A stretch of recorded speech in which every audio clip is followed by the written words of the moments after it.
Hi, everyone.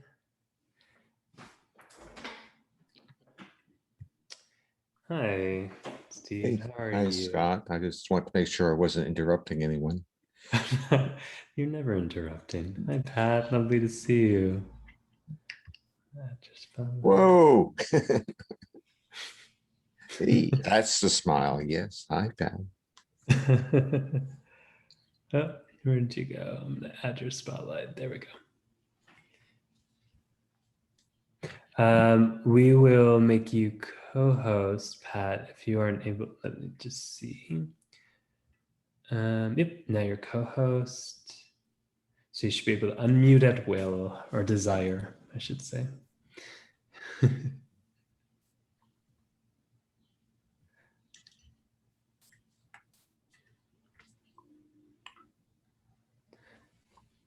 Pat, did you try to unmute it? Because it's still muted, so we might have to just check. There we go. Okay. Much Got better. it. Perfect. Nice to see you both.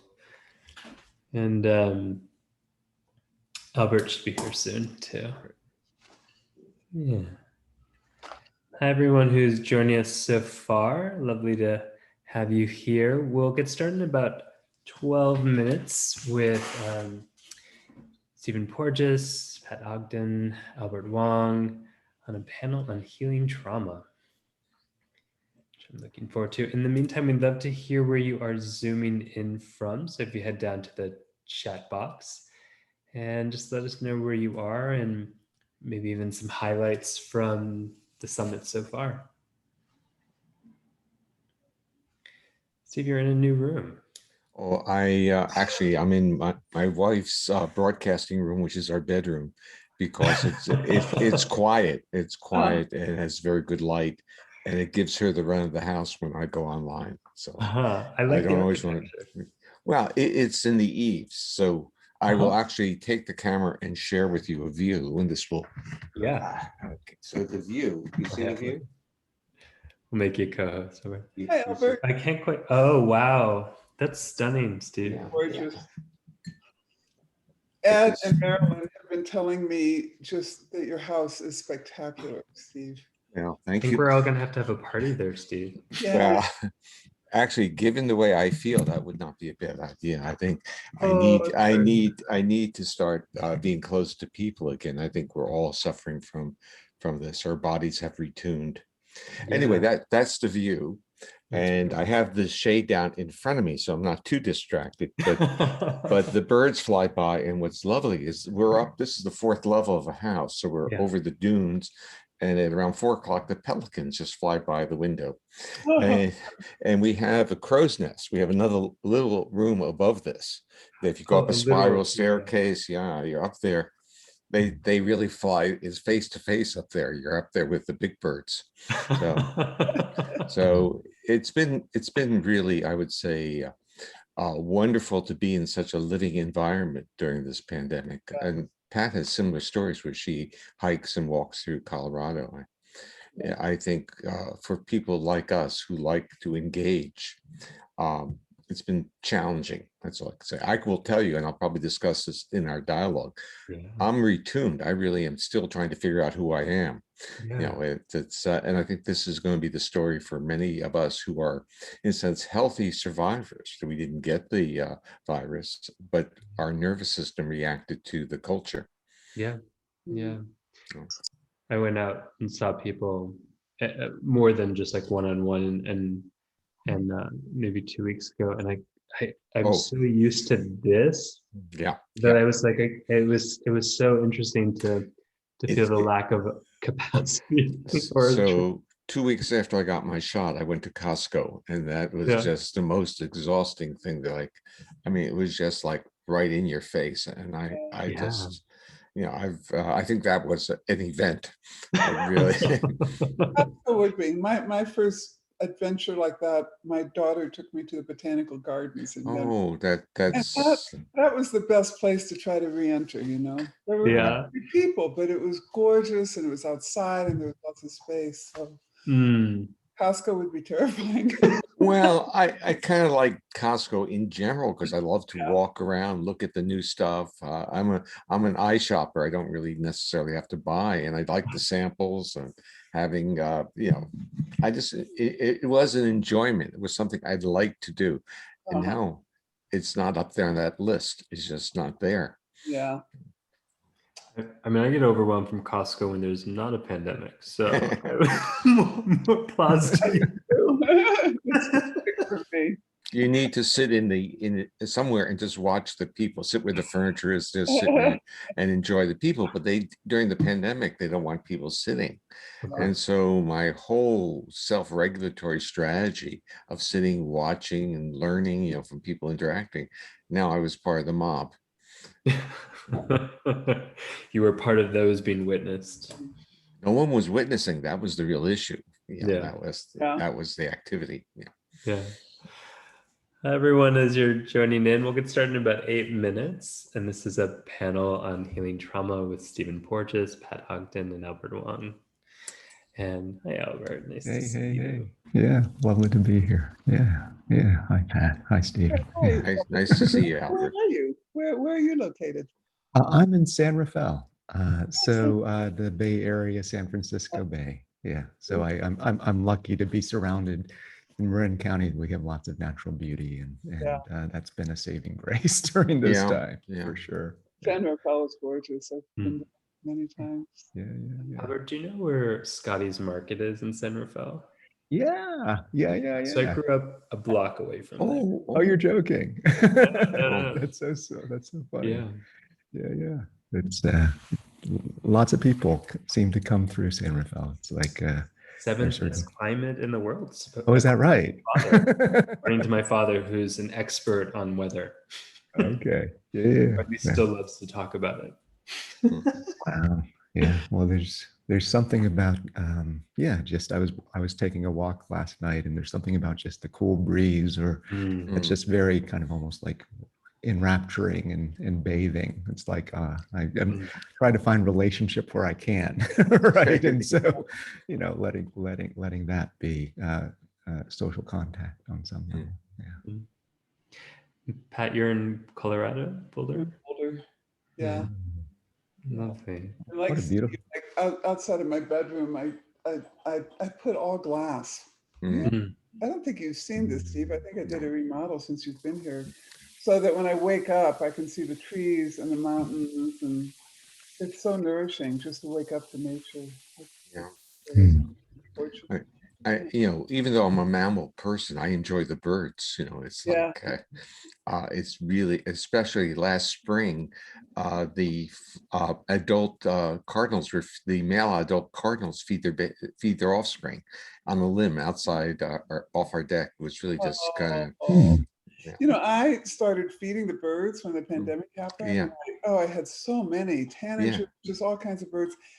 And I got rats from the birds. Yes, I spent like $3,000 or $4,000 getting my whole house. So we got squirrels from the same thing, except they were still outside, but they would get on the feeder and shake it and get the food all over the ground. Squirrels, I like the squirrels though.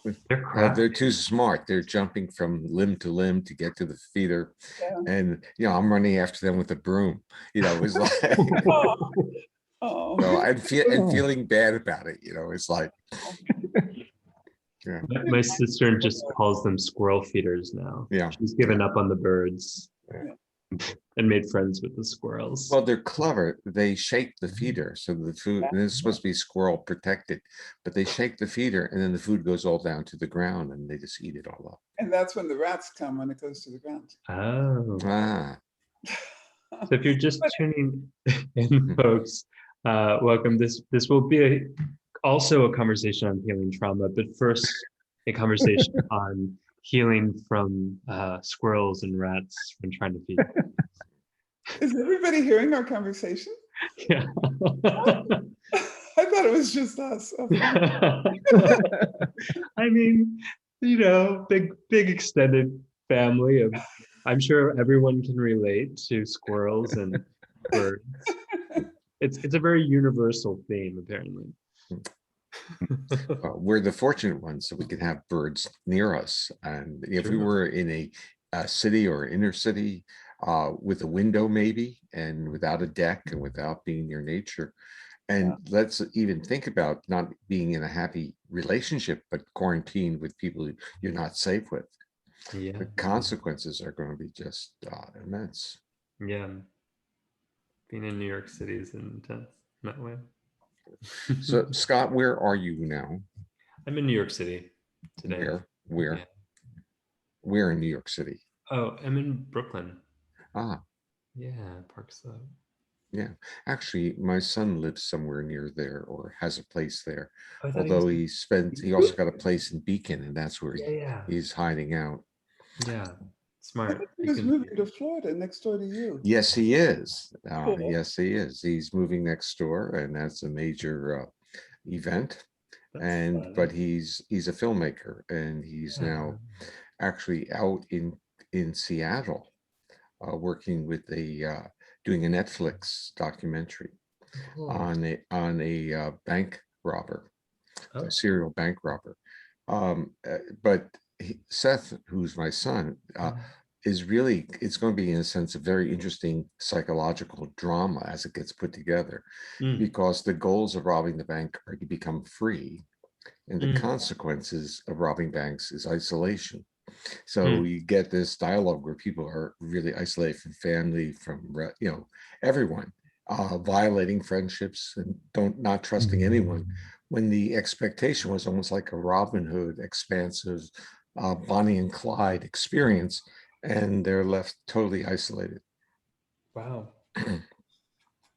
That's a nice positioning or framework on it. I like that. Yeah, he was telling me that, and he was here actually filming because the mayor of our little town in Florida was a former FBI agent that was headed the SWAT team that was involved in the shootout in which the bank robber was killed.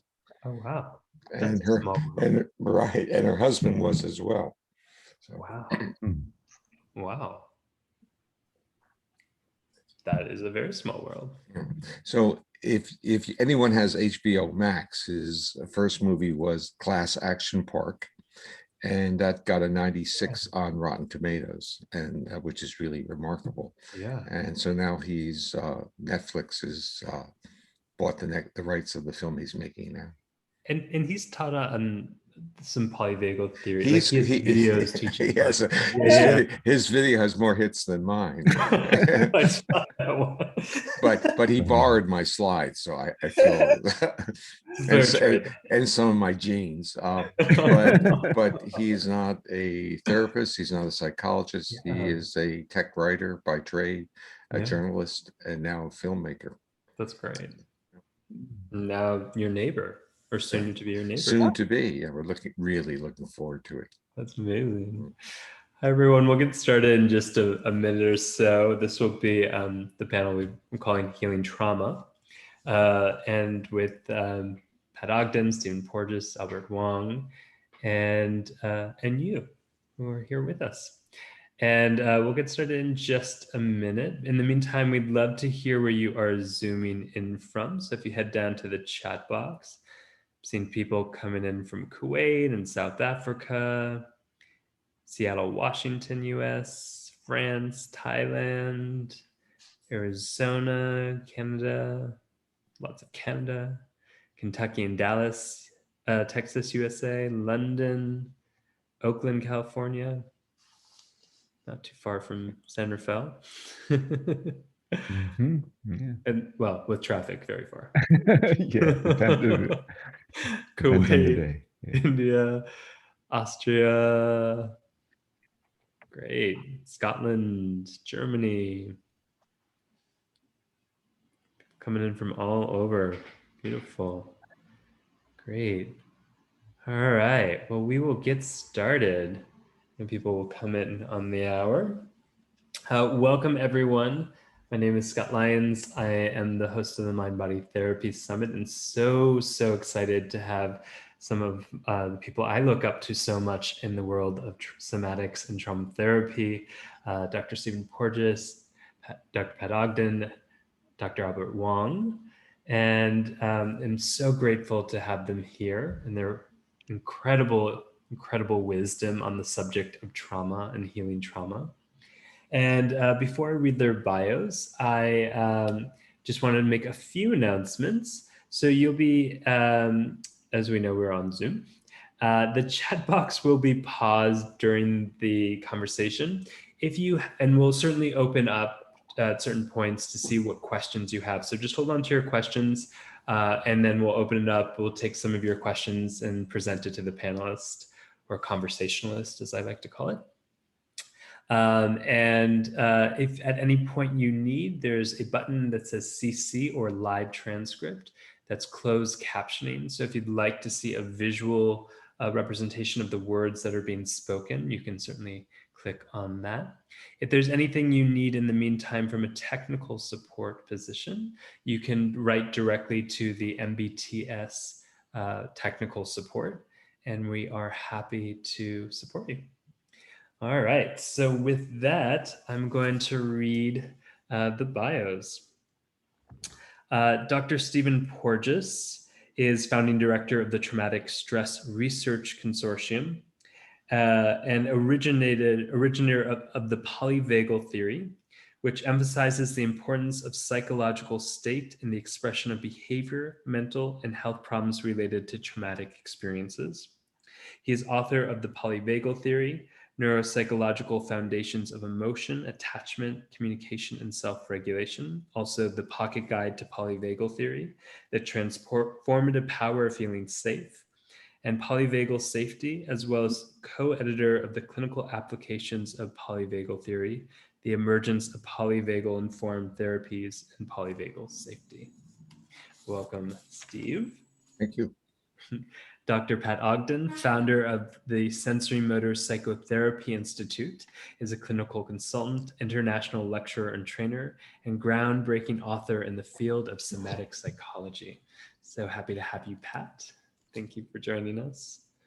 And Dr. Albert Wong is a professor of somatic psychology at the California Institute of Integral Studies and former director of the somatic psychology at JFK University. He maintains a private practice and counseling and consulting practice centered around somatic psychotherapy and is the founder of the online somatic education platform Somatopia, which we'll put in the link there as well, the website link. So welcome, Albert. So glad to see you. Great to see you. In yeah. Nice to see you. I know. And so great. So I wanted to just name this as a conversation as opposed to a panel. And by that, I mean, I really love crosstalk and really incorporate, as we're all colleagues, as opposed to it being simply, I ask a question, you answer, but that we can not necessarily interrupt each other, but feel free to, but that we can speak towards each other's comments and ask each other questions and what we feel inspired to as the conversationalist on healing trauma. I will start with a question just to start us off and perhaps layer in some questions as we go along as well.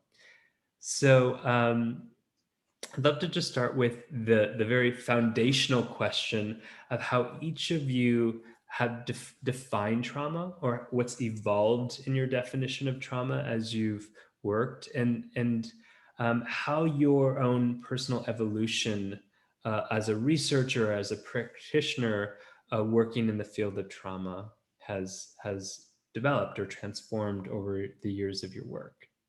So a definition and your own kind of personal evolution of working around or with trauma and healing trauma. Anyone like to start? I can start with that. Because I started in this work in the 70s, working in a psychiatric hospital, teaching yoga and dance. Steve knows this because I wrote about that in one of your books. And what I didn't know then that I know now is that trauma has much more to do with how a person's body and nervous system reacts to an event than the event itself. I'm sure there's some events that would be traumatizing for anybody, like severe combat or, torture, etc. But in the 70s, people weren't talking about trauma. And when they did, they defined it by the event, which really was very, very confusing in the field. What I reflected on long after I worked in the psychiatric hospital was that I think a main reason the patients who did both yoga and dance got better was because the yoga classes stimulated like a dorsal vagal relaxation without the fear, and the very energetic dance classes stimulated a sympathetic system without the fear. So they were able to kind of deal with those extreme states of arousal in a very safe environment, which connects to the polyvagal theory. But I would say where I learned the most directly about how to work with trauma that really changed my thinking was in 77. I was an adjunct therapist for the clinic here at the university. And the patients they sent to me were all women. And back then they used the term pre-orgasmic. They couldn't achieve orgasm, and many couldn't enjoy sex. So I was doing everything I was taught. We'd go back into the memories, into emotion. They would cry, and they would come back more dysregulated. And I was really on my own. I mean, this is what I learned in all my training was you go for the emotion and you express it, and you have, the relationship, and, that care is what really heals. And it didn't. And I felt awful. Still feel bad about those particular clients. And I remember saying to my friend, I'm just going to try to keep them in their body. To heck with everything I've been taught about emotion. I'm just going to try to keep them aware of their bodies. This was, a long time ago. And lo and behold, they stopped getting worse and many started getting better. So that was the beginning of my own learning. And then, many teachers' influences along the way. But I really felt out on my own because Judy Herman's book hadn't come out. Charles Figley had written his book on compassion fatigue, but that was about the only book on trauma that was available, I thought. I hadn't discovered Pierre Genet at that time. So that's, and since then, I have been so aware of how trauma just lives in the nervous system, but also in the posture and the movement of the body. And in working with trauma to help clients get more flexibility in their movement vocabulary and among the defense responses, the cry for help, fight, flight, freeze, and feign death responses. And what I also learned was that since trauma first and foremost affects the body, it's really important to work bottom up. So my definition of trauma has to do really more with the nervous system and the instinctive defensive responses. When dysregulation is experienced from a neuroceptive threat, the arousal goes way up or it plummets down, and these instinctive defenses are stimulated. And if that's happening for a person, they're experiencing trauma, even if it's just that somebody looks at them, in a certain way. It wouldn't be traumatic for somebody else, but it is for them. So that's a very short definition. Thank you, Pat. Yeah, it's beautiful.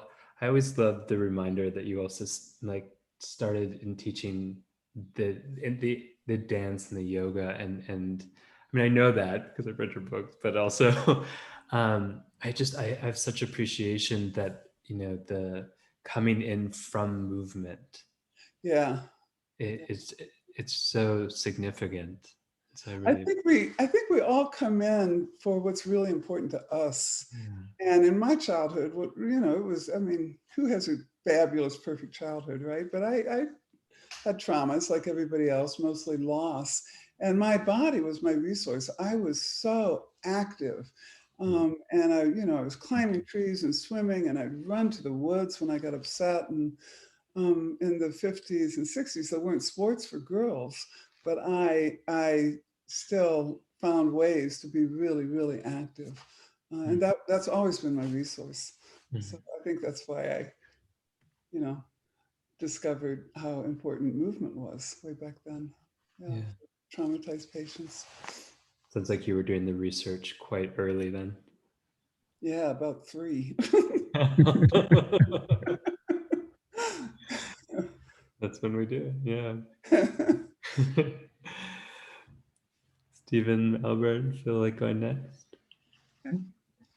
Is that a yes or no, Albert? I was just regulating with you and trying to. I am either way. Yeah. Okay, I'll build on what Pat said, if that's okay with you, Albert. Yeah, please, thank you. Because I'm the odd one in the group, but not necessarily that odd. I didn't come into trauma from trauma.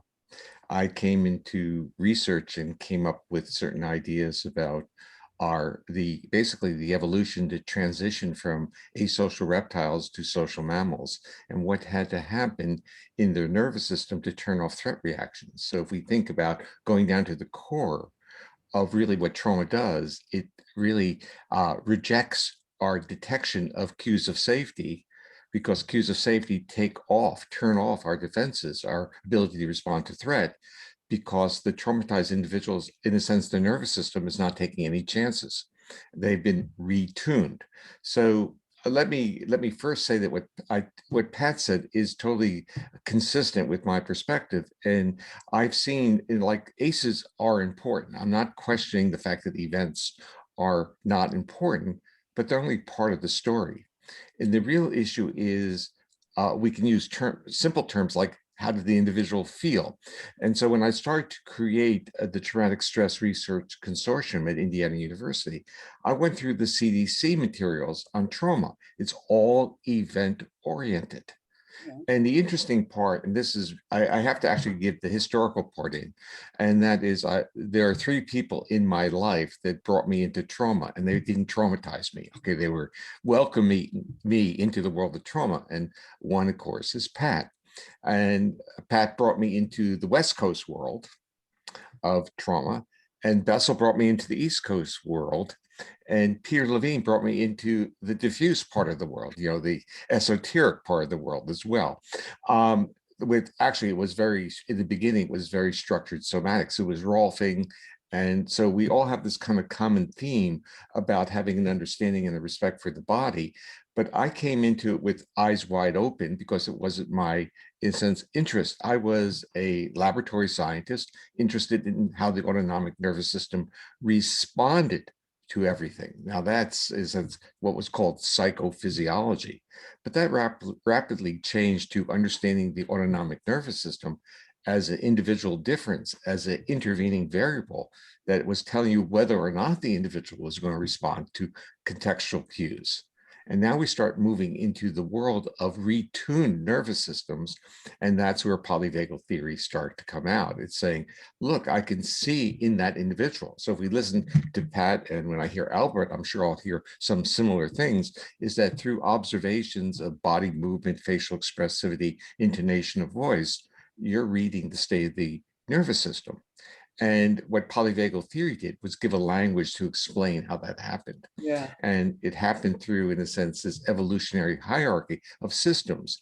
But my latest push, or latest twist on the story, is to think about what did mammals do in terms of repurposing their autonomic nervous system to support social behavior. And that is a heroic, interesting, glamorous even story, that we were able to turn off threat reactions instantaneously by detecting cues of safety. And that works really well for most of us during most of our life. But if we suffer trauma, especially injury, let's even drop the word trauma, let's say severe injury from those that we trust, in those that we give up our defenses to, we go through a rapid reorganization and retuning. And that's what the therapists have taught me. So I always like to say that I'm almost like a fellow traveler in the world of trauma, or like that, welcome to the world of traumatology, where you meet really the most interesting and nicest and well-meaning people who want to do good things. And I have been really, I would say, that I have a sense of gratitude for being in that world, because I've been taught what it is to be a human being by those who have lost the capacity or the ability to access certain features, like to be safe in the arms of another. Now, they've lost that capacity, and that's where trauma-informed therapies help them gain that retune the nervous system so the threat is downregulated. But you start learning that the intention, our intentions as being humans, are to be connected with each other, are to be benevolent. Our core is beautiful, and we are just wrapped in various, I would say, various wrappers get in the way. And sometimes the wrappers evolve to protect us as a function of injury or threat. And so where an acute threat is rapidly mitigated through social interaction, chronic threats are often actually caused by social interactions. And we start seeing the body is so smart. It retunes, the nervous system retunes to put that individual into a more chronic threat state to survive. But you can't be in states of threat to be comfortable and safe in the arms of another. So anyway, I've been on this journey now, Pat, it goes back over 20 years. And with Peter, I met in the late 1970s, and with Bessel, it was the late 1990s. So, I mean, it's kind of like we're ready to sing the oldies. We've been on tour, and but it's been an educational experience. And I really want to not only thank Pat and Bessel and Peter, but also the many survivors of trauma who have actually engaged me and told me about the validity of the concepts of polyvagal theory in giving them a roadmap of understanding their own life. And that roadmap led them to a journey of healing, sometimes with therapy, and even sometimes without. Really appreciate the sweetness of that. Steve, you're so sweet. Yeah. You're so sweet. Yeah. Social engagement system. Yeah. Well, Scott, let me make one comment back on that, and that is, I know you don't like when I call you sweet, by the way. I don't mind that at all. I have absolute. You got used to it. Okay, good. No, the term I like to use is that I like to be authentic and I like to be accessible. Yeah. And the issue is so many of us, and I'm not talking about the people on the panel today, but I'm talking about my colleagues within the academic world. Yeah. Our traumas of being in the academic world actually interfere with our accessibility. And I started to realize as I was going to all these insightful meetings on trauma, I was the only academic that stayed for the whole time. You know, many people would come in and leave.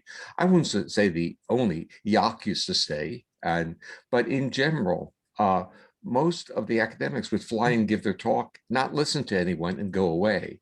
And I took this as this wonderful opportunity to learn about the translation of scientific insights into clinical practice. Yeah. And I've been, in a sense, that's the world that I've been welcomed into, and I really appreciate it. So thank you, Pat. Thank you too. I mean, if I'll just say one thing about that, the beauty of traveling the world and doing these conferences together was that it was clinicians and scientists like Steve, and everybody stayed. And we became, you know, close friends. And I learned so much from Steve as well. So the gratitude is mutual, for sure. Thank you, Pat. Thank you. Steve, I just want to name how much, you know, your work and your research of bringing the importance and significance of social engagement into the realm of trauma healing. It's not that it wasn't necessarily there before, but it brought it to a level of or a volume that was much more in the common vernacular conversation, which I think is also then leading more into the recognition of like the collective process of trauma and the social environment. So I really appreciate connecting this as biology, but I want to, in a sense, give you a hint of where I'm going. Sure. And that is I'm staying around for a while. But the first thing is I have this desire to elevate social behavior as a neuromodulator.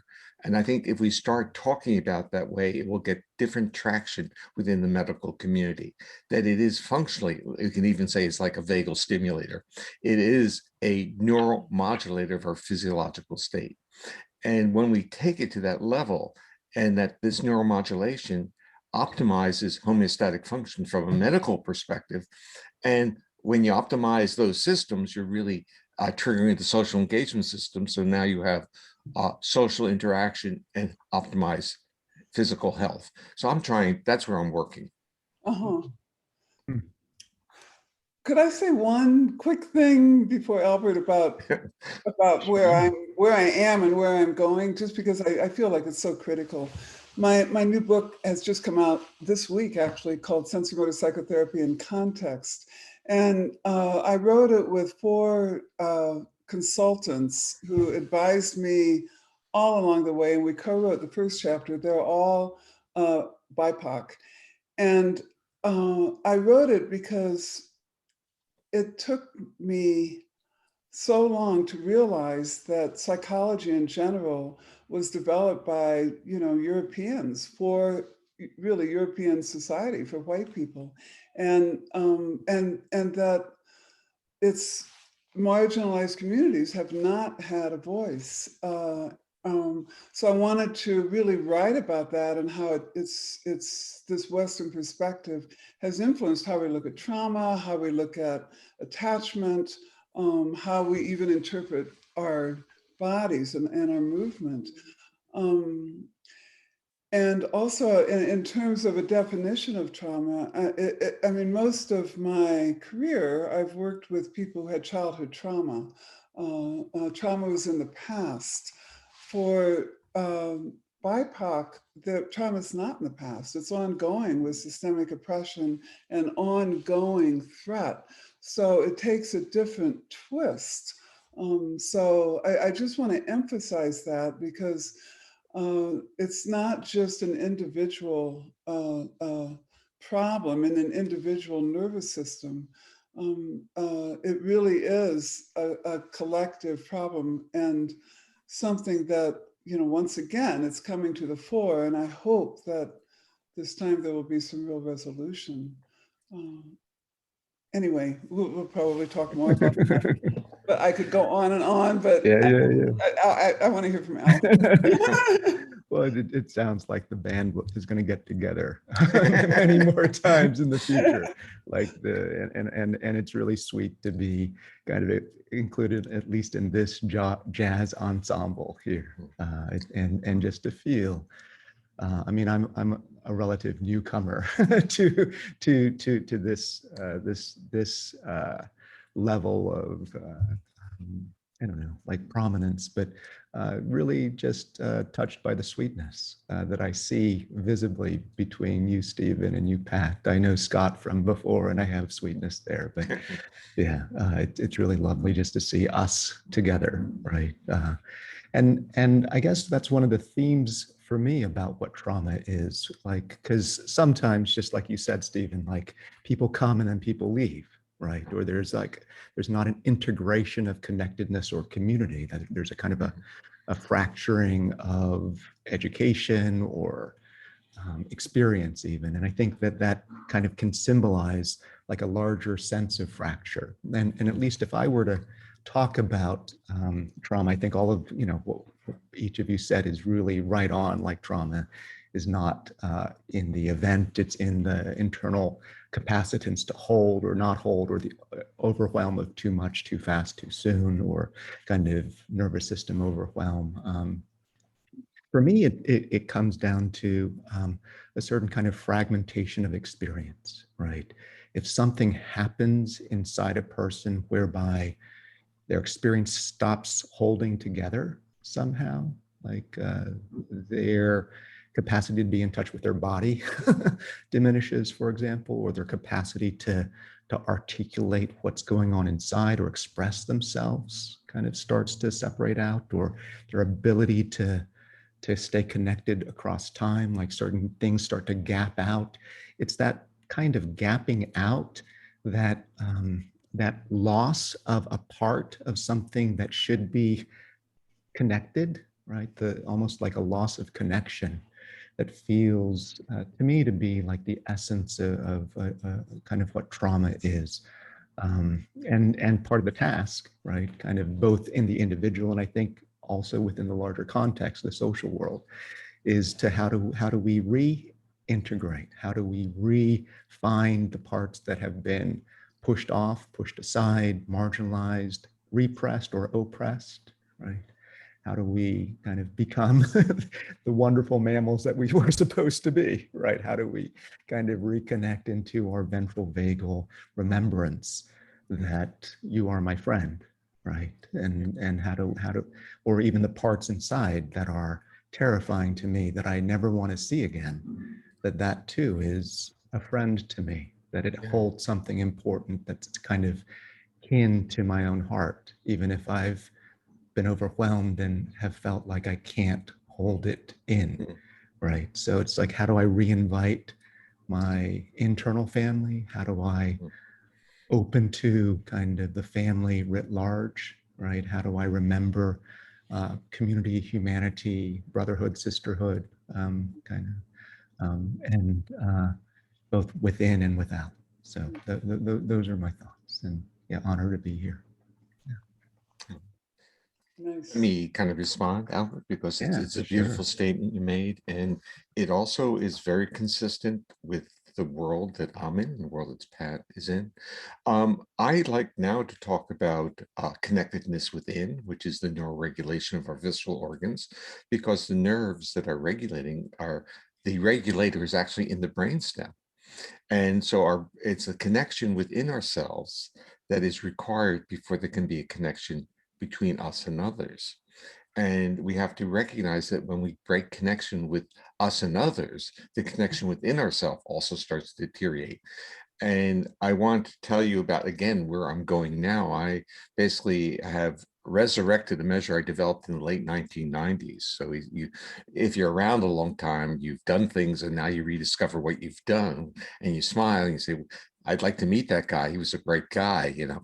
But the study was basically talking about something that I now call vagal efficiency, and that is how effective is that vagal control of your heart in regulating heart rate.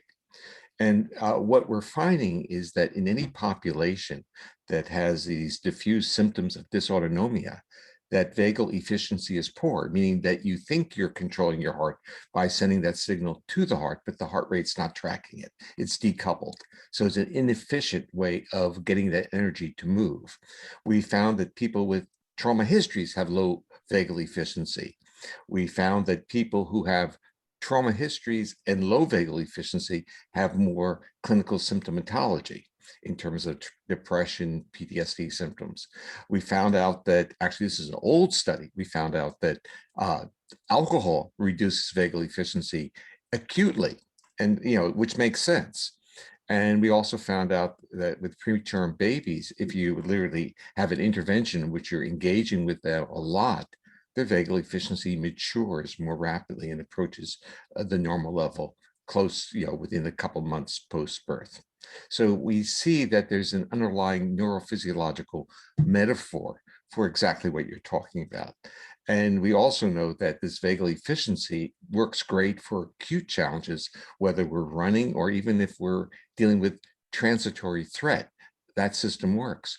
But under chronic threat, it's going now to degrade, and that degrading results in our brain no longer listening to our body. And I think that was your message, Albert, that we have to listen to our body.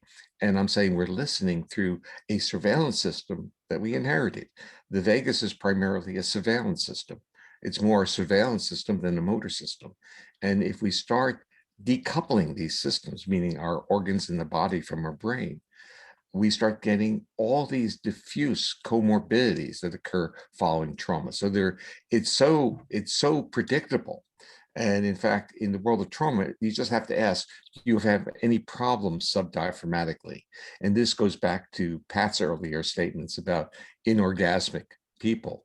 Subdiaphragmatic disorders, that's because the subdiaphragmatic area is regulated by a vagal pathway and the enteric system that does great when we're safe. But if it doesn't get a cue that we're safe, it does all kinds of catastrophic things. In a sense, it tries to conserve whatever resources we have, and that means not listen to higher brain structures. It just doesn't work.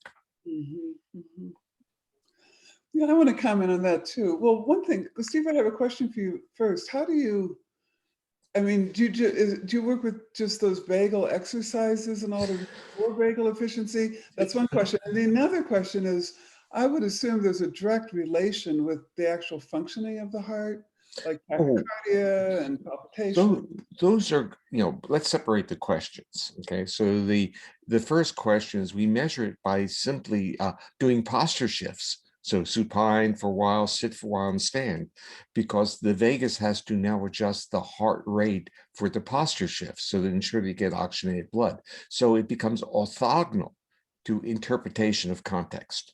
That was the whole idea. Can you move it down to almost a physical challenge without any psychological impact on it to see that? So it's really measuring that effectiveness of the nerve on the heart rate. Now, the issue. Okay, go ahead. And now the second question has to deal with the vagal activity on the heart coming through the ventral vagus is protective of the heart in many ways. It optimizes oxygenation through the variability components coming through, but it also downregulates sympathetic activity to the myocardium and downregulates actually inflammation. So you start finding out that in general, if you have more of this cardiac ventral vagal tone, your organs are doing better.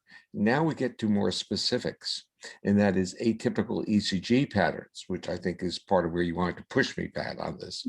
And, the answer is, is that it's still an unknown. However, if people say, well, like I have AFibs, but they're more frequent when I'm stressed out, guess what does that really mean? It means that when my vagal brake is off, I have greater vulnerability for AFibs. And even the cardiologists who have contacted me who have AFibs have told me that. So in a sense, the issue is it's not the savior of your heart, the ventral vagal pathway, but it is an optimizer of most of the circuits there. So you can have atypical pathways of electrical conduction, which is really where the origin of AFibs come. And that may not have a vagal impact, but it may also. So there are two vagal inputs to the heart. One we're always talking about is the one to the pacemaker, but there's actually a second, literally another type of pacemaker on the heart that is also vagally affected. And that has influences contractility more. So it will calm you down, reduce the contraction, basically relax you. Okay, thanks. Thanks, Steve. I wanted to respond to Albert when you talked about the fragmentation. And it also totally relates to what Steve was talking about, because I think in my experience, why so many traumatized people have trouble with relationship is because they don't feel safe, and that's a pattern. So Bowlby's proximity-seeking actions of moving closer and reaching out are not safe actions. So so many times I've asked a trauma survivor, well, just try reaching out. I don't know if you can see my phone. Just try reaching out. I don't want to demonstrate it because then they copy me. I said, just reach out with an arm. And people reach out like this, or like this, or with their palm down. And the fragmentation is evident in their body. The one part of them really wants to feel safe and be able to reach out to another. But there's another part in the body that's frightened and pulling back or pulling in or turning away.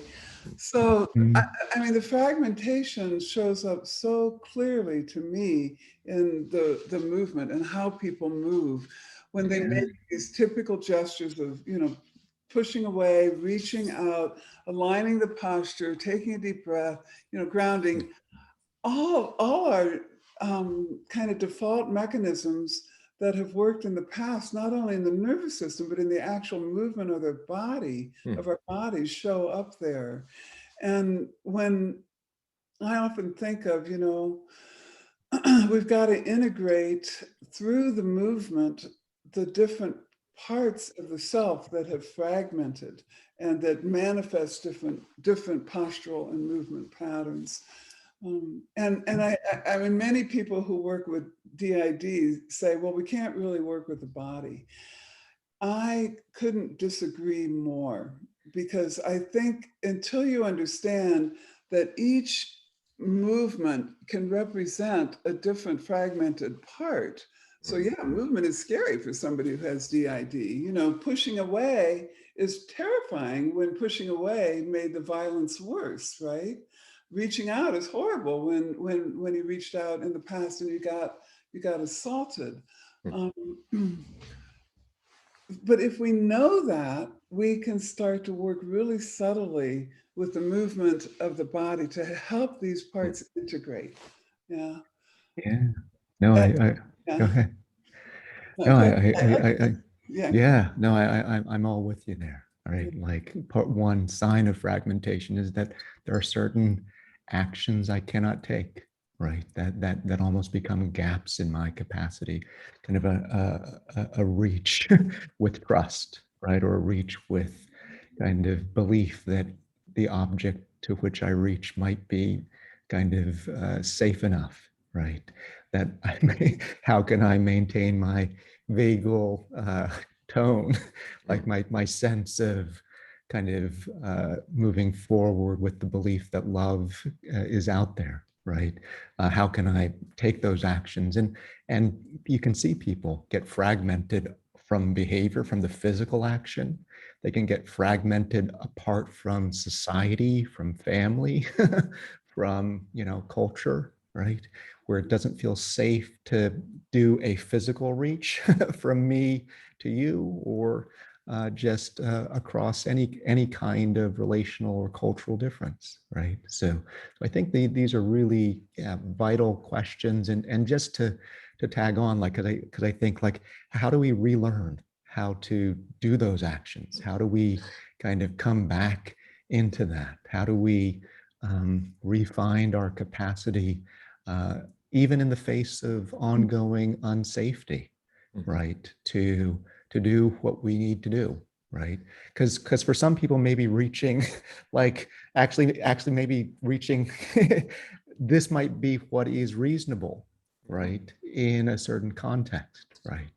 And yeah, and so I think, yeah, absolutely, everything that you said, Pat. And I think one of the beautiful things that I think both of you have done in each of your ways is kind of elevated the conversation into like this blend of psychotherapy that's grounded so deeply within science, because, you know, and there's just this beautiful marriage, because I think for a time, mind-body therapy, somatic psychology, you know, existed within this kind of diffuse realm of the esoteric and the primal screams, and was very unscientific-ish, right? And that, you know, so much of our, I don't know, growing up in respectabilitification, if that's a word, right, has become due to kind of the cross-fertilization of that divide, right? There was a fragmentation there between like this body of work that seemed, you know, potent and powerful, but, you know, not yet scientifically grown up, into what has kind of become much more, Stephen, you can talk about vagal efficiency, and, you know, the therapist can talk about how do we stand in the face of fear and still keep being loving, right? Yeah. And they're same concepts, you know, maybe kind of the scientific language being such a valuable translation in this world of, you know, managed health and kind of trying to make a difference on the larger scale. Yeah. And see that, I just want to say this one thing. I couldn't agree with you more of what you're saying, Albert. You know, when I met Bessel in the early 90s, he said, okay, if you want your work to be accepted, you have got to just shut up about this spiritual stuff. You know, it will never get accepted. It's way too esoteric. And you have got to stop using touch, he said. And, you know, as I look back on that, I mean, all this emphasis on science and, evidence-based treatment at all, it silences a ton of other voices, and mostly marginalized voices, where there's tremendous body wisdom and so many traditions of healing that have been silenced. And Bessel was right that I had to stop talking about the esoteric, the other ways that aren't scientifically proven of healing to be accepted. But I think we have to get to the point where we have to realize that, just because you can't prove it scientifically does not in any way mean that it's not valid. And we have to bring back like curanderos and shamans and people that know a lot about healing that we don't know in our Western I'm going to come in and step on some of your words for a moment here and basically say, don't be so pessimistic. I would be even more optimistic. And that is, when we talk about science, we're talking about different sciences that are not integrated amongst themselves. And so the proof of, let's say, ancient wisdom is really extremely possible if you can literally deconstruct it. So actually, I wrote a chapter on contemplative practices, and I wrote a chapter with someone else on yoga. Actually, she wrote most of the yoga paper, and that's in my new book coming out, Polyvagal Safety. But the idea is that these ancient traditions had a neurophysiological insight if you're, in a sense, courageous enough to make those statements. And even spirituality, there are two types, in my conceptualization, two types of spirituality. There's a spirituality through interacting with people, and then there's a spirituality of literally a dissociative spirituality of where we focus on deity. And one, from a polyvagal perspective, it's the spirituality through interaction that provides the neural exercises, while this dissociative spirituality could be enjoyable. You could have a wonderful journey, but it doesn't necessarily help your physiology and your certain craving of your body.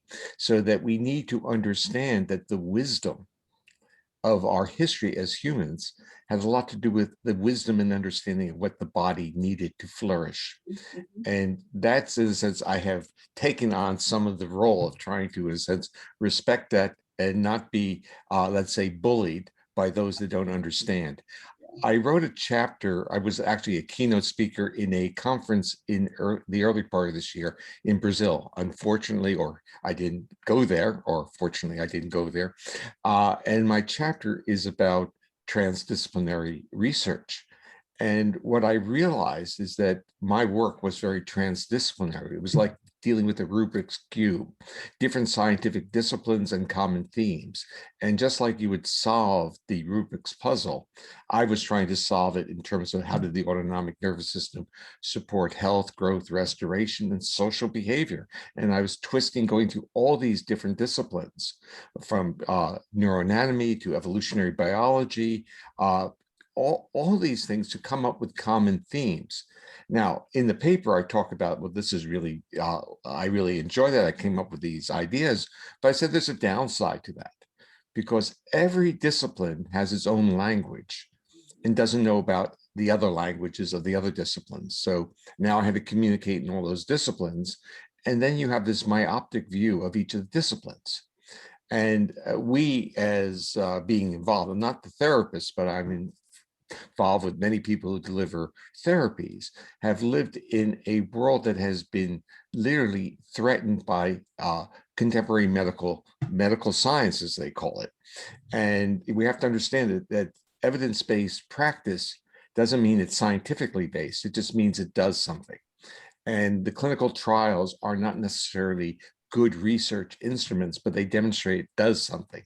But what the clinical trials lack is that they are actually designed to optimize the effect of the drug or the surgery and minimize the effect of the body's own healing capacity, meaning placebo effect. And if we had shifted our resources to understanding how to trigger our placebo effects, we would have learned a lot more about self-healing. We have a conceptualization. I wanted to go back to something Pat said, and that was about white European culture infiltrating or causing everything, including the numbness of our bodies. So the culture says, do not respond to your bodily feelings. it's embedded in religious perspectives, and this creates disease and it creates problems with social relationships. It's a dishonoring of what the body is trying to tell us. And so a lot of what we're talking about, what Albert's talking about, what Pat's talking about, is really re-engaging what is in our body, in the sense honoring and respecting our own feelings. And we started with this definition of trauma, which was so event-based because of our Western world, that was so disrespectful to the individual's personal experiences. And in fact, culture treats trauma as if retribution is the most important thing. Don't you want to get that person in prison or hurt that? Those people need to talk to those who have been traumatized. Traumatized people are not focused on retribution. They want to be witnessed. They want to be heard, and they do not want to be told, oh, how horrible. How did you deal with that? They want to be witnessed and respected for their journey. Yeah, I agree with that. I think that's like bottom line, witnessed and respected for your journey. But I do think there's more culturally. I do.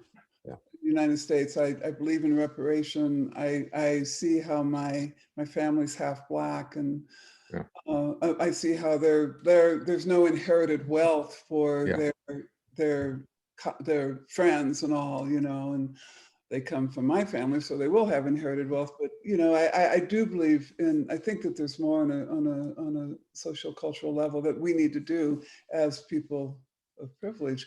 I also want to say one more thing. I think trauma can happen in many ways, and somebody had coined the term, and I don't. Maybe some of you know who it was, called intellectual colonization. And I do think this Western thinking and this emphasis on our way, the Western way of doing things, is a form of colonizations for other peoples, and that's what I'm trying to get at. And I love Steve's book. It's wonderful. His new book, Polyvagal Safety. Buy it. It's fabulous. I know. I love it. I do love it. Yeah.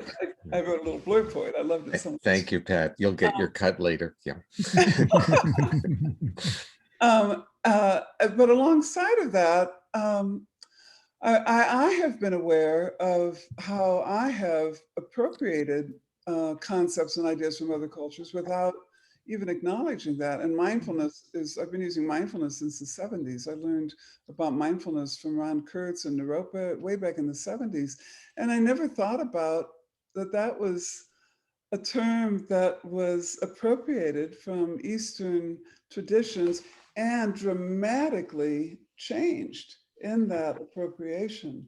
So, I mean, I just think we have to be very, very careful of how we use the concepts and ideas of people of people with less resource than the white dominant culture. I had an experience of this just recently. Some magazine, I'm not going to say which, was publishing an excerpt of my new chapter that was all about social cultural context.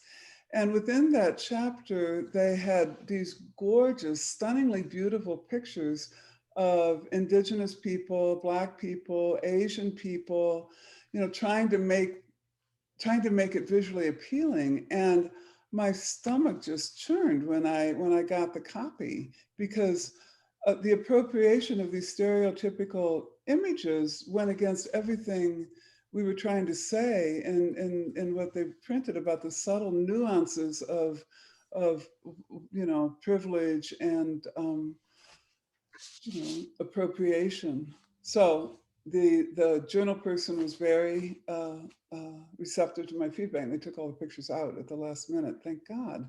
So anyway, but that's a form of trauma. If I were a Native American person and saw a picture of one of their ancestors, like all in full dress, dancing and all this stuff in an article like that, I would be super offended. So it just, trauma happens on so many levels, I think, and getting back to the definition of trauma. I really appreciate your care and attunement to that, right? There's something about you're attuning to the needs right? Kind of just like you can attune to the needs of a person, right? You're trying to attune to kind of the needs of and the humanity, right, of social groups, cultural groups, right? And I think, yeah, I think that that bodes well, right? And I also understand the challenge, right? Kind of just what you were referring to earlier, Pat, in your conversation with Bessel, right? And how to become part of the club on a certain level, and then what you have to, what game, or not game, but what route makes sense, right? And then maybe we're at a time where we can and need to try to do a both and, right? How do we include, right, both the great store of power and knowledge from kind of the scientific methodology, right, as well as to kind of rediscover and recenter alternate forms of knowing, right? That just because it's not necessarily a third person objective-ish perspective, that maybe there is something about interiority, right? That has its own source of knowing and wisdom, and that we can kind of dip into that as its own, I don't know, objective-ish, even though it's inside kind of place. Yeah. So Albert, I want to build on that. In this transdisciplinary chapter that I wrote, I really talked more about prisons or partitioned knowledge, and that in the 1950s there was a small book written called it was written by C.P. Snow. It was about two worlds, the humanities and the sciences. And it was talking about a disconnect. And in my talk, I said that was mild, what they were talking about then, because it assumed that the sciences talk to each other. Everything is disparate. It's all separated. And there's different languages. It's a Tower of Babel model. So in my talk, I was using slides of people in prison. I was talking about Star Trek metaphors of defense shields. We're using our energy to, in a sense, protect ourselves and not interact or learn from each other. So the metaphors of a frightened culture are manifested in the disciplines of our educational units. And Pat's interaction with Bessel was really, this is now early 90s, and it was really Bessel being a product both of his early life and also his academic life, was to be extraordinarily cautious about being exploratory. Now, what you've seen in my life is different, because I started to spread my wings in this area long after I was a full professor and had, federal grants and had what I needed to, in a sense, leverage that to say, this has value. Let's create a language for it. And don't bully me, because I can bully you back, was really what my comments were. Don't think you can basically say that I'm doing something that doesn't have value, or it doesn't have, quote, credibility or scientific credibility. Let's approach that as non-biased observers with good methodologies. And then we learn. But that takes, like my son one time saw me, I was really enthusiastic about something. And he said, Dad, how long did it take you before you could, in a sense, do the things that get you so excited? I said, 35 years. It was like, so the issue is that it takes patience in that world to position yourself to do those things. Yeah. And I really appreciate Bessel's advice, because my intention then was that I wanted to cross the barriers between body psychotherapy and neuroscience and more traditional therapies. And now Bessel's, he's a body therapist and he uses touch all the time about spirituality. So, we've come a long way in these last decades, thank goodness. Yeah, but we've had a peer group that was mutually supportive of each other. And that was extremely important, because if we each were isolated, whether in clinical practice or in science, we would say, I don't have any traction. Right. And we all have felt that we've had traction, and that's given us, in a sense, the green flag, the motivation to pursue what we thought and felt was the right thing to do. Yeah.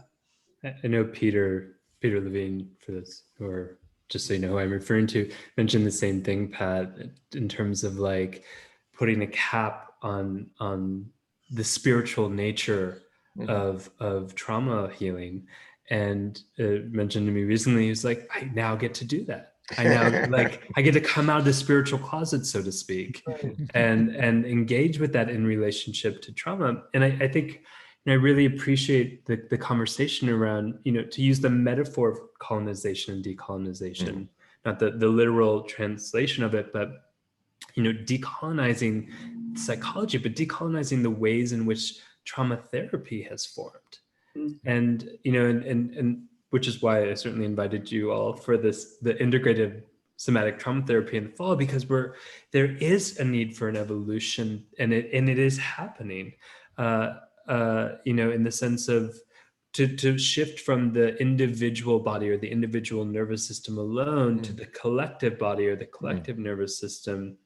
And I think the analogy or the metaphor I often think about is like the root system of trees, and how if we look beneath the surface of just how deeply interconnected the root system of mushrooms or trees or fungi in that way, we recognize the interconnectivity of it. I think it took so long to come out of the dark ages, so to speak, of psychotherapy, and recognize there's a mind-body integration, let alone they might be the same, let alone the individual body and the collective body might be of the interconnection, or might be the same in that way. Yeah. I was on a Black minority conference. I was the only white person a couple of weeks ago. And it was such an honor to be there. And what I learned was just how wide that gap really is, and about how unsafe people of color feel in white spaces, and about the issues that they're concerned with, about, how do you get assessed without having a lot of bias? How do you get a diagnosis without having the bias interfere? And I think we're still very, very much at the beginning stages of really integrating that into the mainstream perspective of trauma. What it's like to live with ongoing threat that's constant. How do you, recalibrate a nervous system that you walk out your front door and you're immediately looking around? Because the threat is very real. So I'm looking at that so differently, because one of the things I'm looking at is that how do you recalibrate a nervous system quickly and immediately? Because I think that's critical when you're living in an oppressive context, because there will be cues that you will neurocept that will stimulate arousal, and when arousal stays too high or too low, then I think Steve, you were kind of saying this, then it leads to a lot of not only not feeling safe, but physical problems as well. So that recalibrating as quickly as possible, like find that thing in your body that you can do as quickly as possible to bring your arousal in, to develop your own resilience, I think is critical, and to practice it over and over and over and over, many times a day, so that you can quickly recalibrate. It's a different thing. I mean, I don't walk out my door and feel unsafe. I don't. I think the pandemic has taught us so much, and that is that it's selective in terms of food insecurity, rent insecurity, and we use terms like pre-existing conditions, and we leave out the most predictive one, and that is trauma history. And we actually have done a study, doing a survey study during the pandemic, and we looked at trauma history in terms of symptomatology. And I think I brought this up already. And that is, what you find out is trauma history leads to more symptomatology, but it leads to a retuned autonomic nervous system. That means leading to disease state. And so if we talk about the diversity issues in our society, people who are not white, most of these ethnic groups are under severe threat, financially, emotionally, business, while financially, and their system has retuned, and now they are at risk for diseases. But our medical model looks at the end organ, doesn't look at the neural regulation of those organs. And the neural regulation is really what stress is about. If the feedback loops are dampened or distorted, then we are under stress. We're, in a sense, destroying our own bodies. And then it gets manifested in the organ. But by that time, it's already too late. The organ's damaged. Yeah.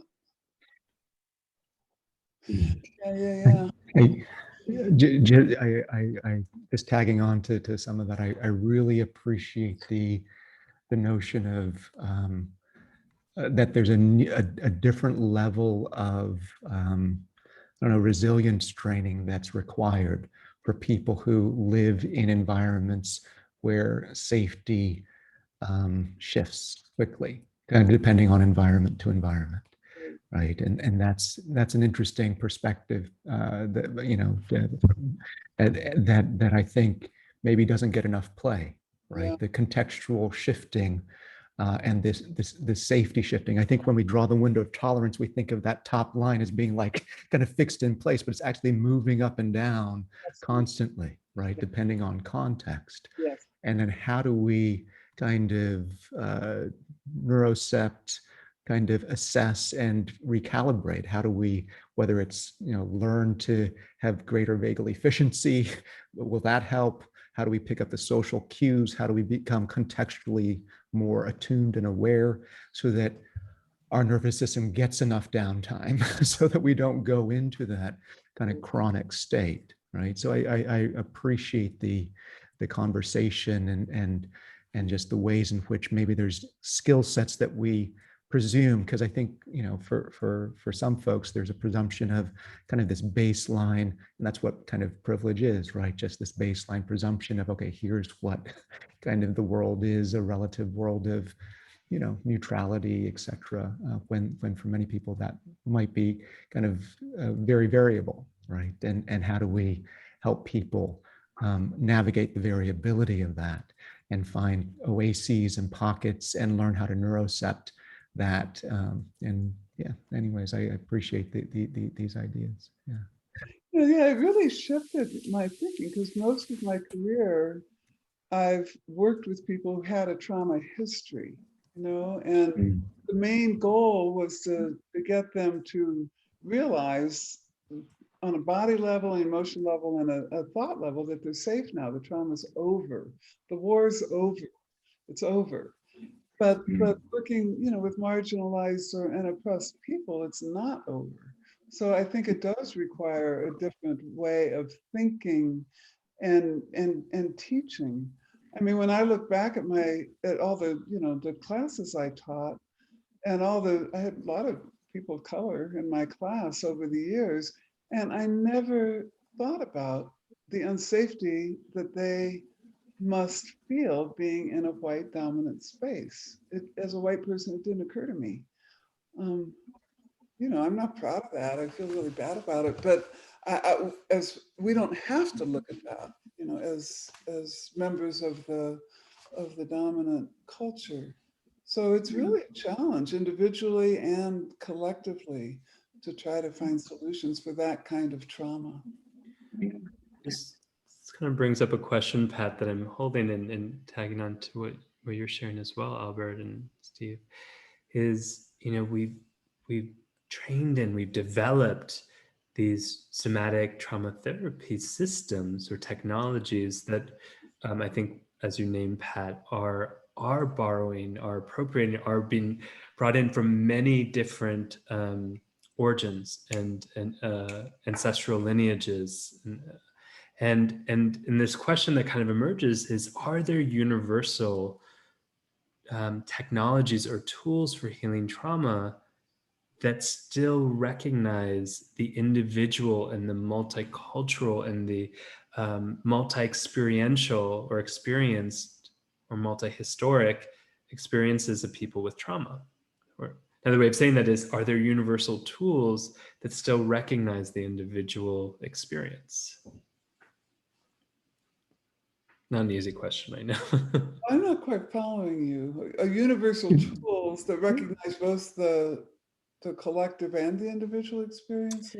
I think I mean more our, we have these sets of like somatic experiencing, these techniques, these tools of working with trauma. And is there universal approaches I see. to working with trauma based on the Can I kind of reverse the question? I think it's easier to deal with the reverse question.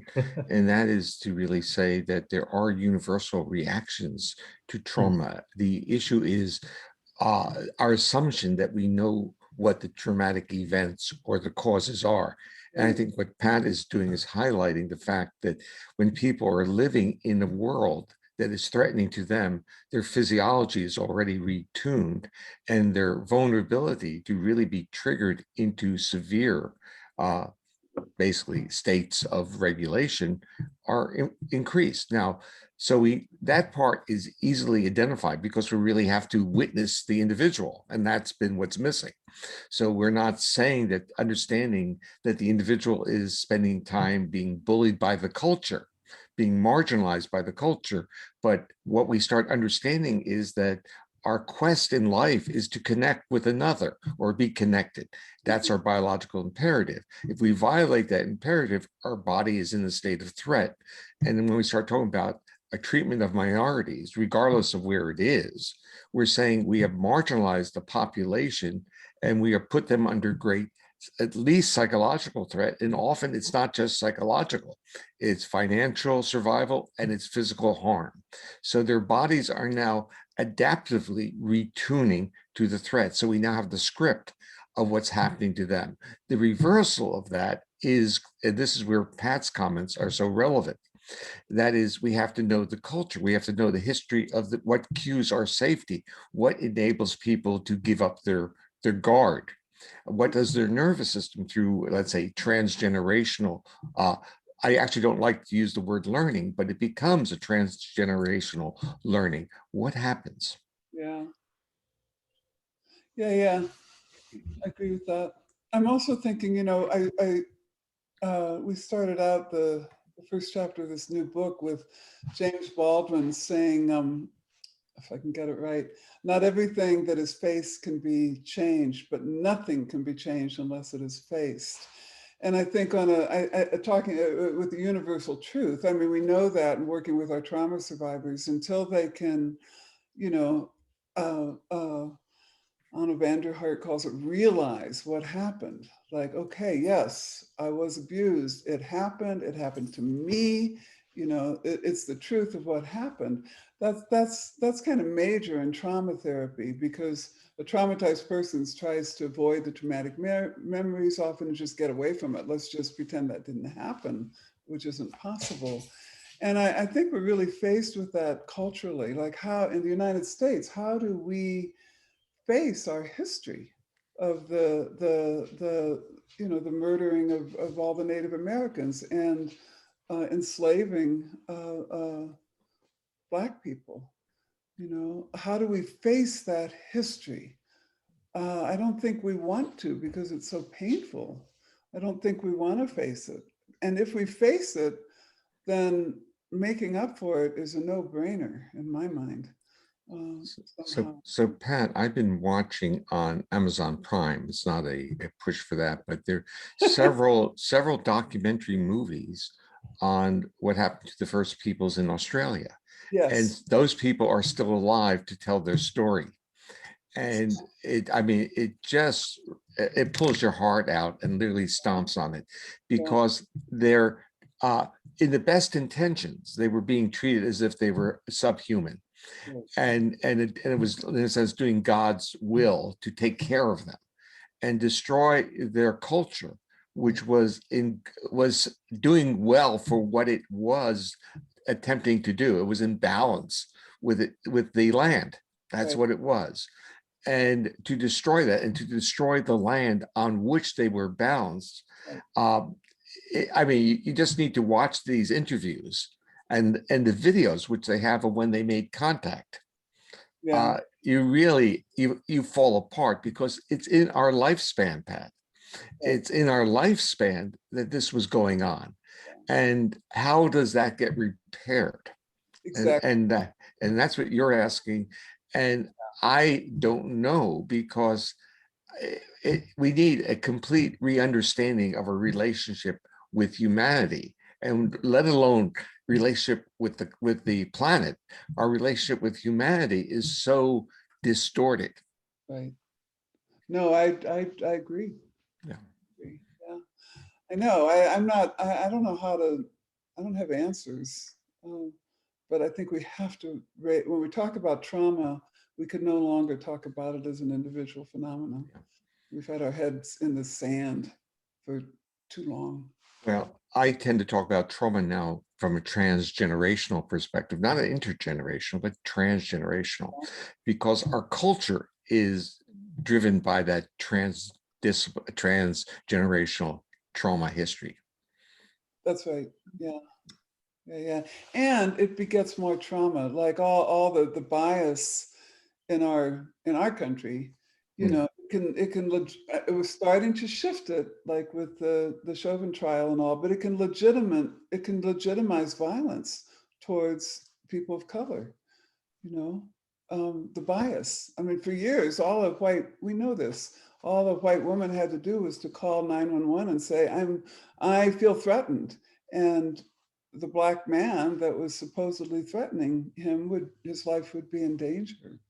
And that's all starting to shift. I think we have to think we have to think bigger. At least that's where I'm going. I'm trying to get a handle on this and what we can do about it. Yeah, I'll just share a little story, just because, and I appreciate the question or the line of questioning or the invitation to inquire. And, you know, I grew up in Tennessee. So that's the South, Oak Ridge, Tennessee. Yeah. I lived in Tennessee for 5 years. Oh, goodness. Okay. Yeah. So Oak Ridge, which is near Knoxville, kind of in East Tennessee. And, you know, in many ways, it was a really lovely growing up. And it was fascinating to land in the Bay Area, right, which is a very different kind of social environment. And I'll say that, yeah, it was just the ways in which I remember distinctly walking through a grocery store. It was just a Safeway in the Richmond district of California, which I guess is majority Asian, right? And having a strange thought, and it was just kind of happened in a flash, which was something if somebody bumps into me or I guess there was this sense kind of growing up in the South that if somebody bumped into you, it was always your fault, always my fault, right? Kind of, and if I didn't apologize, regardless of who did it, right? If I was bumped into, it was certainly my fault. And I remember thinking that in the grocery store in the Richmond district, where like there were like, you know, a large number of Asian people, and maybe some people, you know, from different white people, different individuals. But if I was bumped into, I would be unlikely to get beat up, right? I just had that kind of thought, right? And it was a fascinating thing. It's like, whoa, where did that come from, right? So there's almost this kind of internalized, below the surface notion of, I'm here in this country due to your good graces, right? And it's been fascinating, kind of going back and traveling back to visit my folks who I love and sometimes, you know, just feel a little worried about. But sometimes just looking on the plane or as I arrive and just thinking, you know, at how there's something in a look, and who knows what it is, but I noticed myself just saying like, wanting to apologize and just saying like, I don't want your job, right? I just, if I could, I would help you too, right? You know, and just how some of these things just live so much under the surface, right? In these implicit formulations and unconscious understandings that it's, I think they're hard to get at. These are hard questions, and important ones. And I think about different phases that we're going through, right? Kind of the phases of awakening, awareness, kind of an interest, and some of the, I guess, the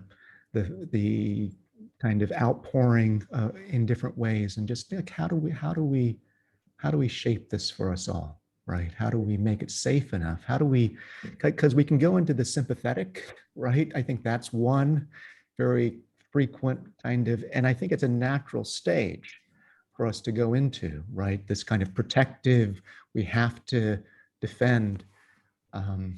And I guess ultimately my hope is to re-land into kind of the ventral, like how can we claim but stay connected? How can we like acknowledge and stand for what's right, and stay and not kind of occupy the opposite position either, right? Not to, I don't know. It's an ongoing question, and I feel like I have more questions than answers. But please, Steve. Let me say that what you want to say is, when can I claim my evolutionary heritage, which is to be an accessible and connected human being? I have a question for you, and this is about your visceral feelings in the grocery store in Richmond.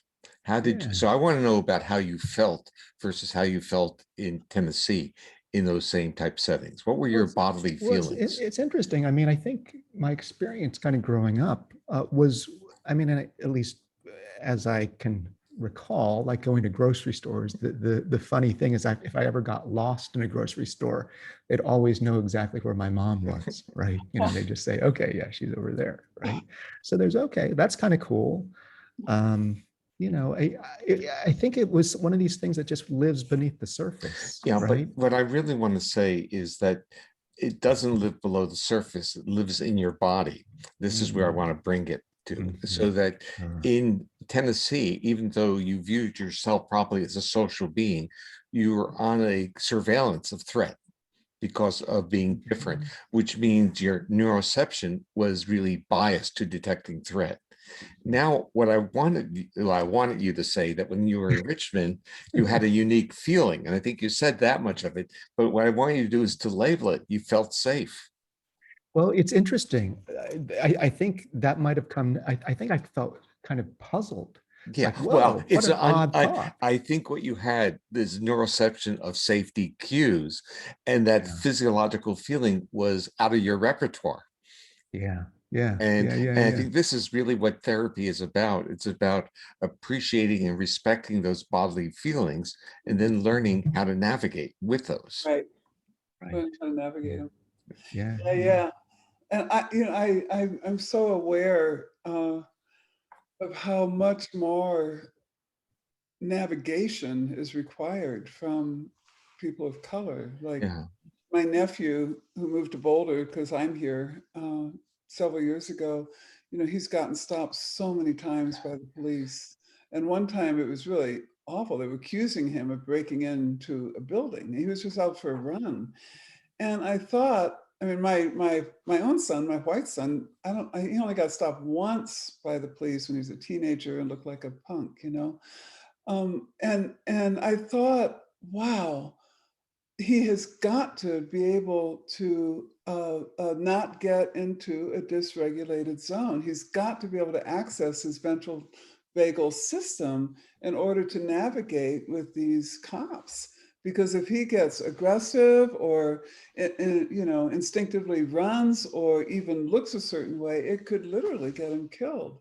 And I thought about just the extraordinary regulatory capacity that's required, at least of my nephews, you know, in this society.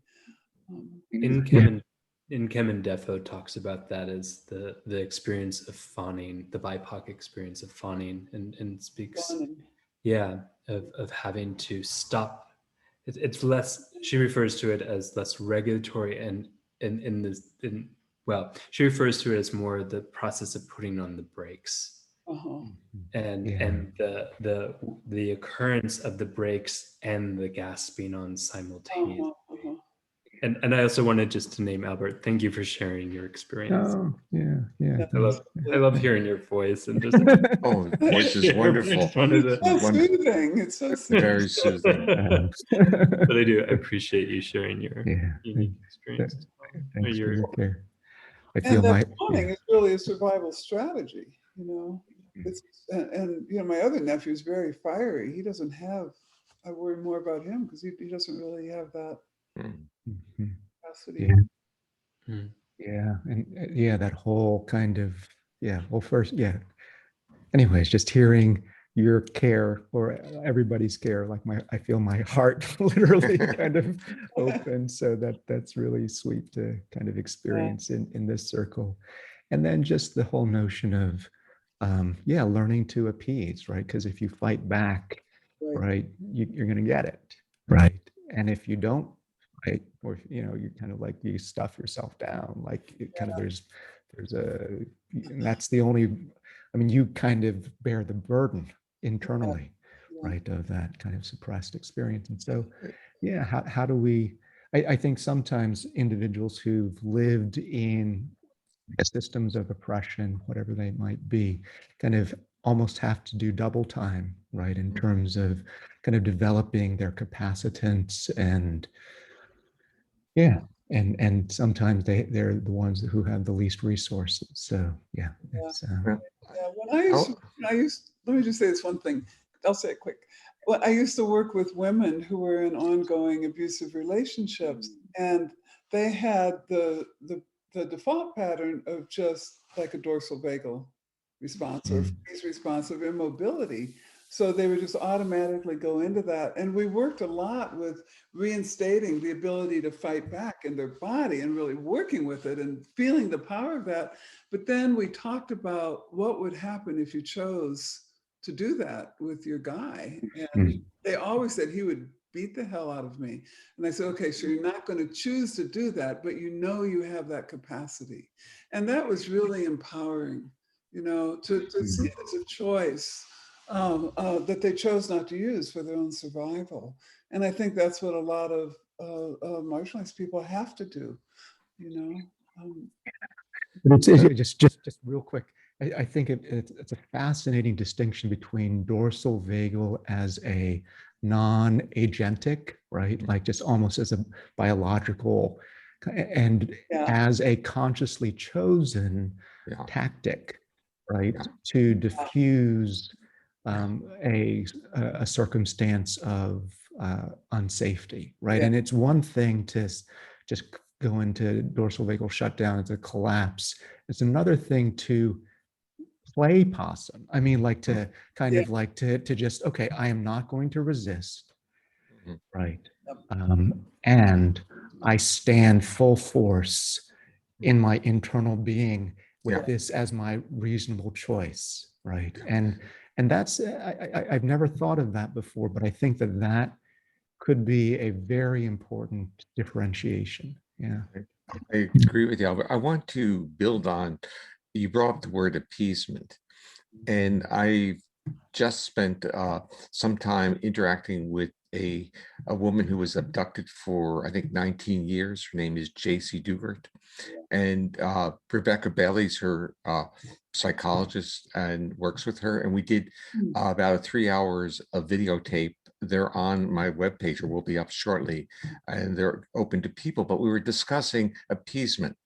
JC is one of those rare people. You are also, Albert.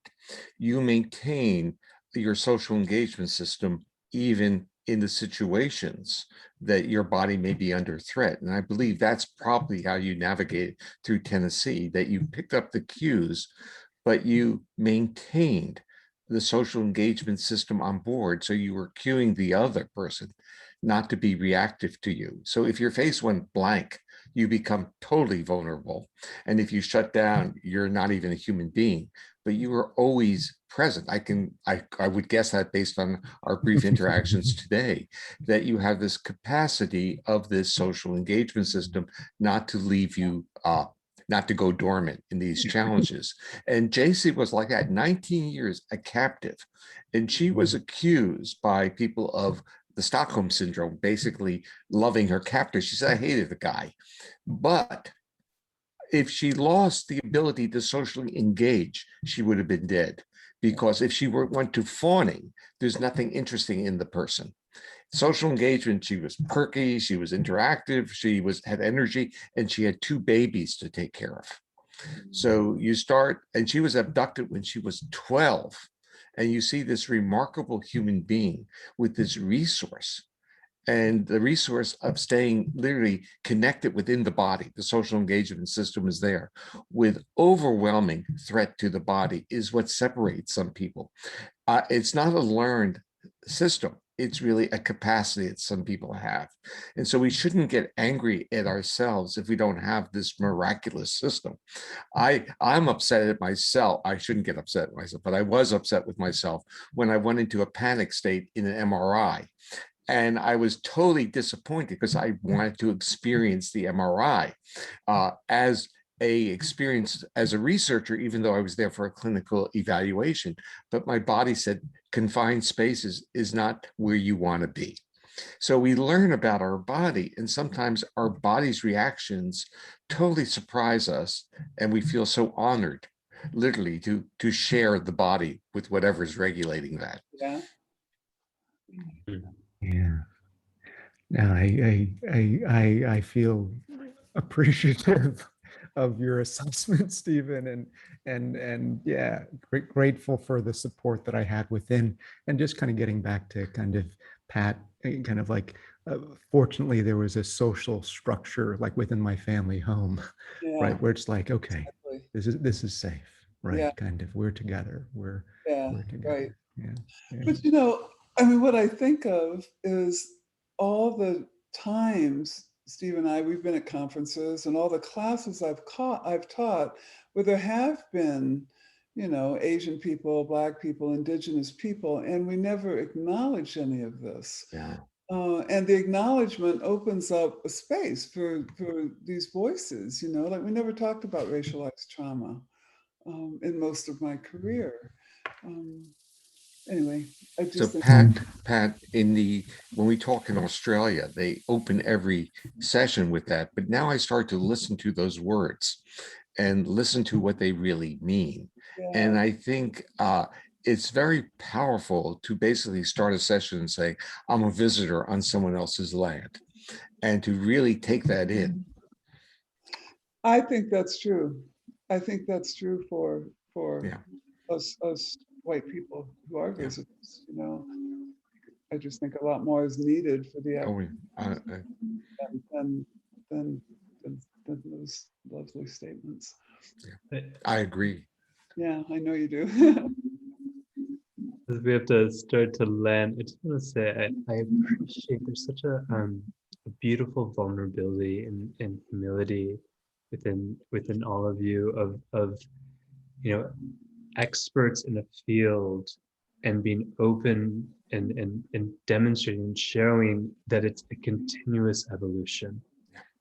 And I think it's so easy to just be like, this is what I've done, or this is what it is, as opposed to we are an emergent process as humans, and this is an emergent experience or changing, evolving process around healing and understanding healing, also understanding the evolving process of trauma.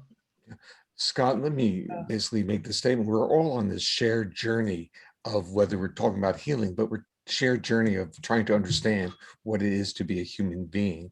And we need to be accessible to continue on that journey.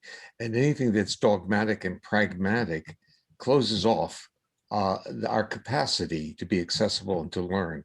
So we have to be, as it's heartfelt, open-hearted, open, ventral side of our body has to show itself. Yeah. Visualize ourselves and visualize this session as a bunch of puppies on our back, rolling with a big smile.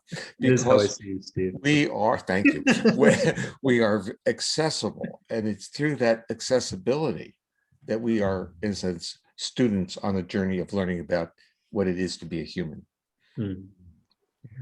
I just want to say how much I enjoyed you, Albert. I have never been on a panel. I've never really, I don't think we have. No. No. So anyway, I just really appreciate getting to know you. But Steve, I've worked with for so many times. So, but you know, that just kind of makes Albert feel that he's the young kid on the block, which he is. but we, both of us have had interaction with the school that you teach in. So so we know people there and have been supporters over the years in the world of somatics. So I look forward to seeing you in the future and interacting with you. Yeah, my pleasure. Such an honor. So I want to make one final statement on that, is that in this world, I have met there are few people that I label as super co-regulators. You know, I view myself as good enough. Albert, I think you could fit within the category of a super co-regulator. Your presence and your voice basically is like you read the manual. You're using your social engagement system disarms everyone who is interacting or probably on this webinar. And that's a healing property that enables the body to become accessible. I feel so humbled and bewildered and appreciative. Yeah, coming from you, Stephen. Anyways, like you wrote the book on that, so just the manual. Okay. All right. Well, thank you all so much. Thank you, Dr. Pat Ogden. Thank you, Dr. Stephen Porges. Thank you, Dr. Albert Wong, for your generosity, for your openness, for your vulnerability, for your sweetness, and for this beautiful conversation. Thank you, everyone who was here, co-regulating, being part of the conversation through your presence. I recognize there was probably so many questions that emerged. I know there were some hands up, and I just want to say we see you, we recognize you. Thank you for your questions. We'll be sure to send the chat to the presenter so they can see your questions as well. Right. I'm sorry we couldn't get to them today. Hopefully in the next conversation that we all get to have together. Just a few announcements before we land. We hope we can continue the conversation. There is a Facebook group for those of you who are open to Facebook, just to be able to continue the questions, the thoughts, the important experiences and things that you have to share as well. And a reminder that the session will be up for 48 hours. You can watch it. If you'd like to watch it for longer periods of time, there's the Summit Collection. I did mention the Integrated Somatic Trauma Therapy Program in the fall, which Pat and Stephen and Albert will be on and talking in then. That starts in September. We'll send you a link for that. We get to have more conversations together and be with these super co-regulators. And up next, after this beautiful session, will be Dr. Leanne Campbell talking about healing the echoes of trauma through emotion-focused therapy. So it's another inroad into the conversation around trauma. And again, thank you, Pat. Thank you, Steve. Thank you, Albert. Such a beautiful blessing to be with each of you, and you're just stunning practitioners and human beings that I am so grateful in this world for. So thank you. Thank you for inviting us. This is lovely. Yeah, thank you. Such an honor. Yeah. My pleasure. Thank you, everyone. Okay. We'll see you soon for the next session. Talk to you soon. Bye. Bye. Bye.